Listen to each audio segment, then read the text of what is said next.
বন্ধুরা, আমি জানি সবাই ভিপিএন নিয়ে খুব সমস্যা আছে।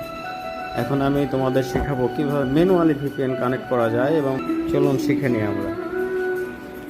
ফার্স্ট সেটিংয়ে যেতে হবে, সেটিংয়ে যে কানেকশান, দেন মোর কানেকশান, দেন ভিপিএন, দেন 3 ডট অ্যাড ভিপিএন প্রোফাইল, দেন একটা নাম দিতে হবে, যে কোনো একটা নাম দিতে হবে, র্যান্ডম যে কোনো একটা নাম দিতে পারেন। দেন এখান থেকে যেটা সেটা সিলেক্ট থাকবে।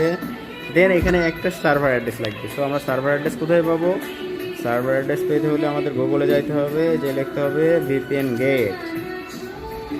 এখানে অনেকগুলো সার্ভার আছে, আমরা এখান থেকে দেখে নেব কোন সার্ভারে পিং কম। যেই সার্ভারের পিং কম আমরা সেই সার্ভারে যদি অ্যাড করি তাহলে খুব তাড়াতাড়ি কানেক্ট হয়ে যাবে। সো এখানে দেখতেছি এইটা একটু পিং কম আছে, এটা আমি নিয়ে নিচ্ছি।